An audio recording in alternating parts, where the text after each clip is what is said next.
내려.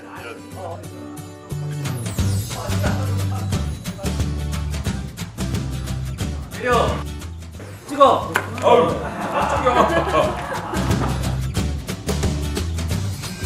이제 만나러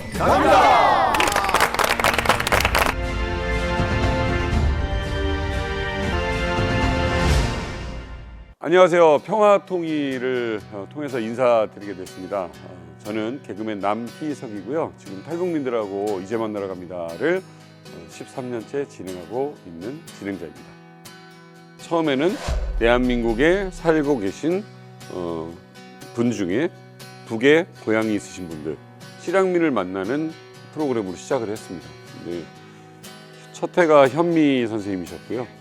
그 다음에 우리가 알고 있던 유명한 사진 작가님, 여러 분들이 고향을 가고 싶어 했고, 그러다가 이제 어떤 어르신 한 분을 뵀는데 할머님이신데 인터뷰를 하고 조금 있다가 돌아가셨어요. 그리고 심지어는 저희가 섭외를 요청을 했는데 찍을 때가 다가오니까 돌아가신 분도 계셨고, 이게 실향민들의 한은 도저치가 다 풀릴 수도 없고, 남북 이렇게 이산가족 모임 100명, 200명으로는 얼토당토하지도 않고, 이런 걸 느끼다가 그래도 많은 사람들이 봐야 되니까 그러면 탈북에서 한국에 있는 분들을 한번 만나보자.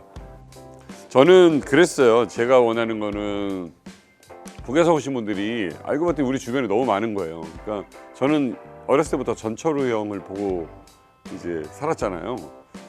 근데 가만히 보니까 너무 많은 사람이 와 있어요. 지금 현재 한 3만 5천 명 이렇게 와 있다고 그러는데 다들 북에서 왔다고 얘기를 안 하고 사는 경우가 대부분이었어요.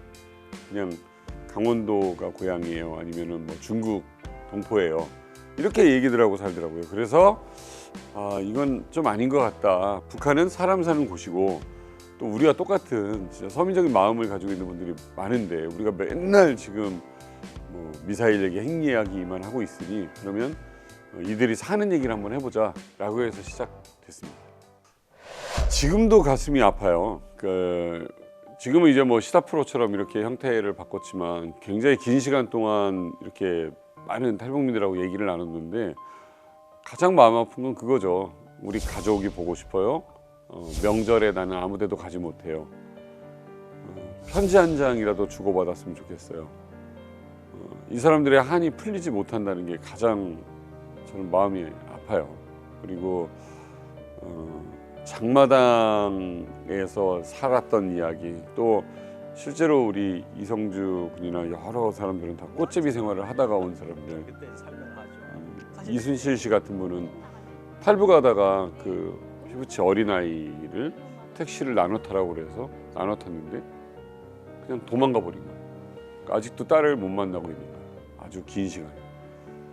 이 사람들의 아픔을 들으면서 많이 울었고, 근데 사람이 그렇잖아요. 이런 얘기를 많이 듣고 나면 뭔가 해결이 되었어야 되는데 해결이 된 거고, 인권 얘기를 해야 되는데 인권 얘기를 하면 안 되고, 어떨 때는 분위기상 그냥 좀 탈북민들의 아픔을 진짜 우리가 얘기를 하는데 같이 울어주는 거 말고는 해줄 게 없었다는 거, 그게 가장 가슴이 아파요. 처음에 이만갑 얘기를 하나 해드릴게요. 처음에 모여서 이제 여러 명이 한 13명, 14명이 모였어요. 그래서 녹화를 시작을 했어요. 근데 누가 그런 거예요. 옛날에 고난의 행군 때 시절에 이렇게 논에 있는 구멍을 파면 쥐들이 똑똑해서 이렇게 쌀을 숨겨놓는데 벽시에 눈을 빼놓는데요. 그래야 이 싹이 안 펴서 쥐들이 먹기 좋게. 근데 그거를 파먹었다는 얘기를 한 거예요. 그러다가 옆 사람이 풀이나 나무 껍데기를 끓여 먹었다는 얘기를 했어요. 평양에서 온 친구가 잠깐만요, 이건 거짓말이잖아요. 이건 너무 과장된 거 아니에요? 라고 해서 그날 녹화하다가 약간 티격티격 언성이 높아진 적이 있었어요. 지금도 이만갑을 보고 나면 저런 거 없다, 쟤들 거짓말이다, 이런 얘기를 하는 사람들이 있어요. 이유가 뭘까를 살펴봤어요. 여행을 다녀본 적이 없고 제대로 된 언론을 접해보지 못했어요. 거의 그 동네만 살았던 거예요. 그러니까 이런 분들이 오히려 대한민국에 와서 다른 지역 사람들 사는 얘기를 오히려 듣고 이해하게 되는 그런 상황이 또 생기게 된 것도 있어요. 그래서 이만갑을 통해서 좀 그런 점들을 서로가 알게 되고 그런 갈등도 좀 없어지고, 또 하나는 얼마 전에 뉴스 보니까 뭐 이제 탈북민의 날도 만들어진다 뭐 이런 얘기도 나오고 하니까 굉장히 보람돼요. 그럴 때 평화통일 말고는 저는 갈 길은 없다고 봐요. 최고의 강대국이 되는 일이잖아요. 평화통일이 된다고 하면 우리나라처럼 진짜 아무것도 자원 없는 데서 휴대전화, 자동차, 반도체 만들어서 이렇게 사는 이 민족이 하나가 된다면 정말 무시무시하지 않습니까? 그리고 저는 저 혼자 생각, 개그맨이니까 통일되면 제일 기대되는 것 중에 하나가 프로축구팀 많이 생길 것 같아서. 야구는 좀 어려울 것 같고 신의주 찹쌀순대지라든가 백두산 무슨 팀이라든가 이런 팀들이 되게 많이 생길 수 있거든요. 축구는 잘하니까 그러면 이거 전국에 축구팀이 몇 개가 생기고 어마어마한 리그도 생기고 이런 것도 재밌을 것 같고, 그리고 스마트 시티 만드는 거에 있어서 아마 우리나라가 가장 좋은 모범 답안이 하나가 나올 것 같아요. 그러니까 북한은 처음부터 다시 시작해야 될 곳이 너무 많아서 전기라든가 아니면 반도체라든가 여러 우리가 진짜 이 역량을 쏟아부어서 할 수 있는 스마트 시티를 만든다고 했을 때 아마 거의 전 세계에 샘플이 될 것 같은 그런 걸 만드는데도 굉장히 큰 도움이 될 것 같고, 가뜩이나 먹방 좋아하는 국가에서 전국에 차고 넘칠 음식들, 이야기들, 그리고 북한 가난해서 되게 중간에 힘들었잖아요. 근데 다시 그거 좀 일깨워져서 이 사람들이 좀 살 수 있게 만들어주고 했으면 좋겠어요. 그 통일된다고 해서 뭐 금방 되겠습니까? 한 5년에서 10년은 약간 각자 살면서 좀 협력하는 체제로 가야 되지 않을까, 그런 생각이에요. 저는 이제 이번에 고등학교 1학년 올라가는 딸과 대학교 4학년 올라가는 딸이 있거든요. 그러니까 어떤 생각들을 하고 있는지 알고 있죠. 둘째가 초등학교 5학년 때 방공 포스터 같은 거였던 것 같아요. 그래서 그 포스터 대회를 했더라고요. 근데 이제 학교에 가서 그 복도에 있는 걸 봤더니 표어 짓기도 힘들다, 그만 통일하자 라고 썼어요. 초등학교 아이가.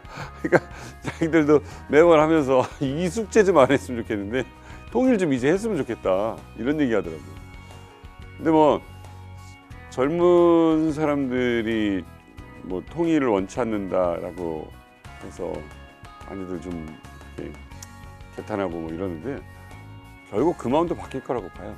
그러니까 그거 젊을 때 요만큼 나온 이야기 가지고 막 이렇게 하면 진짜 많이 그게 답답하시면 젊은이들에게 좀 그런 생각을 갖지 않도록 더 많이 지금 이런 채널 같은 데서 알리고, 그래서 좀 통일이 왜 필요한지를 더 알려줬으면 좋겠어요. 아주 일부의 분들이 그러니까 니네 왔는데 우리도 집 없는데 니네들한테 왜 집을 나눠주냐, 또는 가족 버리고 온 사람들은 조심해야 된다, 이런 아픈 얘기들을 하세요. 근데 사람은 누구나 사연들이 있잖아요. 그 사람의 깊은 이야기도 있고, 그런 이야기들에 대해서 좀 귀담아서 들어주셨으면 좋겠고, 그게 이만갑의 역할인 것 같아요. 같은 말을 쓰고 있는 민족인데 이렇게 갈라서 있잖아요. 언제까지 갈라서 있겠습니까? 정말 합해진다면 세상에서 가장 강력한 국가가 될 수 있거든요. 인구 수도 그렇고 지금 현재 가지고 있는 것도 그렇고, 통일이 반드시 이루어져야 한다. 그리고 또 하나는 자꾸 반대하는 거 보면 통일을 하고 나서 비용 때문에 다들 걱정하는데 그 역시도 충분히 해결할 수 있는 문제이기 때문에, 또 베를린에서 좀 부족했던 부분들 우리가 참고해서 준비하면, 서두르지 않고 차근차근 준비하면 통일은 분명히 좋은 일이라는 거 알 수 있을 겁니다. 근데 지금 뭐 불과 몇 개월 전에 한국 드라마 20편 봤다고 16살짜리 남자애들이 교화형 12년형을 받았어요. 이런 곳이 어디 있습니까? 이런 지옥이 어디 있고. 이제는 인권 얘기는 뒤로 미룰 얘기가 아니죠. 가장 먼저 앞장서서 해야 될 얘기고, 그걸 통해서 우리 민주평통 계신 분들이 뭐 전 세계 다 있으시잖아요. 한 분 한 분이 더 활약하시고, 돈도 많이 버셔서 그 나라에서 영향력도 더 키우셔서 다 같이 합심해서 인권 얘기를 이제 거론하고 지금 현재 뭐 교화서든 어디 수용소든 잡혀 있는 분들이 풀려날 때까지 다 같이 좀 노력을 해야죠. 결국은 대한민국의 힘만이 평화통일을 앞당기는데 가장 중요한 요인이 될 거라고 봐요. 여러 조건을 다 이겨낼 수 있는 것은 국력 아니겠습니까? 우리나라가 자동차건 반도체건 뭐 선박이건 뭐건 최첨단 산업에서 밀리지 않고 계속해서 국력을 키운다면 평화통일이야말로 올 수 있는 가장 좋은 지름길이 아닌가 생각을 합니다.